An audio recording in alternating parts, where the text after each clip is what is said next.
সন্ধ্যা, ঈদ মোবারক।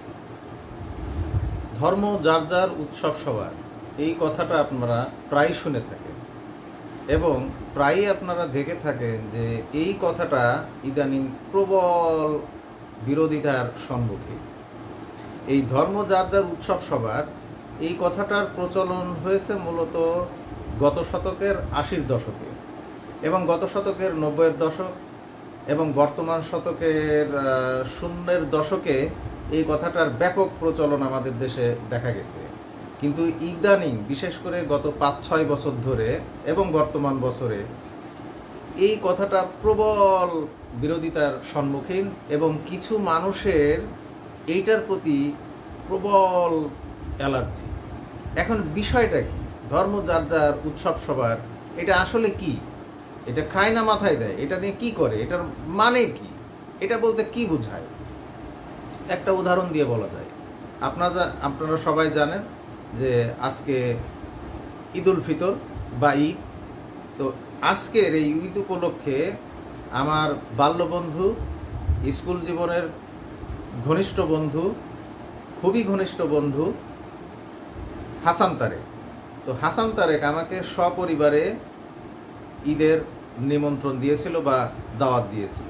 তা আমি আজকে আমার স্ত্রী সহ সেই দাওয়াত গ্রহণ করতে গিয়েছিলাম এবং সেখানে যে দেখি যে আমাদের এলাকার আরও একজন বড় ভাই, যিনি হিন্দু সম্প্রদায়ের। তো সেখানে আজকে আমরা মধ্যাহ্নভোজ গ্রহণ করলাম এবং হাসান তারেকের পরিবার, আমার পরিবার, সেই বড় ভাই, সবাই মিলে কিন্তু একটা দারুণ সময় কাটালাম। গল্পগুজব, নানান কথাবার্তা, রাজনীতি, অর্থনীতি ইত্যাদি ইত্যাদি। এটা হচ্ছে উৎসব বা কোনো একটা ধর্মীয় অনুষ্ঠান উপলক্ষে কোনো সাংস্কৃতিক অনুষ্ঠান করা, খাওয়া দাওয়া, গান বাজনা, এগুলো হচ্ছে উৎসব। আর ওই যে বলা হয় ধর্ম যার যার, উৎসব সবার, তো প্রত্যেকটা ধর্মীয় অনুষ্ঠানে মানে ধর্মীয় পর্বে কিছু আচার থাকে বা যেটাকে ইংরেজিতে বলা হয় রিচুয়াল। এই রিচুয়ালটা অর্থাৎ ওই শাস্ত্র অনুযায়ী মন্ত্র পাঠ করা বা কিছু নিয়মকানুন আছে সেইগুলো পালন করা, সেটা হচ্ছে ধর্ম।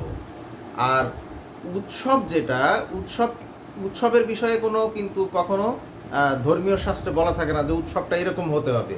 সেখানে কবিতা আবৃত্তি করতে হবে, গান গাইতে হবে, অতিথিদেরকে খাওয়াতে হবে, আত্মীয় স্বজন বন্ধু বান্ধবদেরকে নিয়ে হইচই করতে হবে, এমন কিছু কিন্তু বলা থাকে না।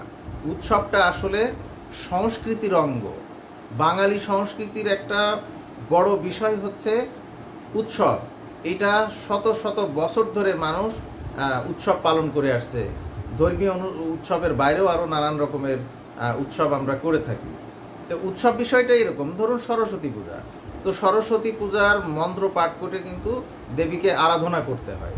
কিন্তু উৎসব, হ্যাঁ, সরস্বতী পূজা উপলক্ষে যে খাওয়া দাওয়া অথবা কোনো সাংস্কৃতিক অনুষ্ঠান, ধরেন কবিতা আবৃত্তির অনুষ্ঠান হতে পারে এবং সবাইকে মিলে যিনি পূজা করছেন বা করেছেন এবং যিনি পূজা করছেন না বা করেননি বা অন্য সম্প্রদায়ের মানুষ, সবাইকে নিয়ে যে অনুষ্ঠান, সেটাই হচ্ছে উৎসব।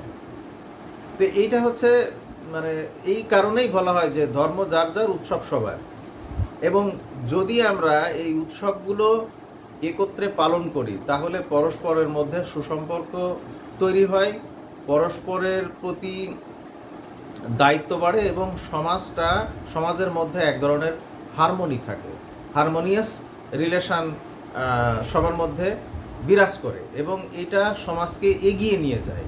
আর আপনি যদি বলেন যে না, এটা মানি না, ধর্ম যার যার, উৎসব সবার হতে পারে না, ঠিক আছে, আপনারা ওগুলি নিয়েই থাকতে পারেন, কিন্তু তাতে সমাজে কিন্তু সৌহার্দ্য শেষ হয়ে যায়, সমাজে সৌহার্দ্য বিঘ্নিত হয়, সমাজের হারমোনি নষ্ট হয়ে যায় এবং পরস্পরের প্রতি যে শ্রদ্ধা, ভালোবাসা এবং পরস্পরকে সাথে নিয়ে যে এগিয়ে যাওয়া, সেটা কিন্তু ব্যাপকভাবে পিছিয়ে যায়, সমাজে হানাহানি বেড়ে যায়।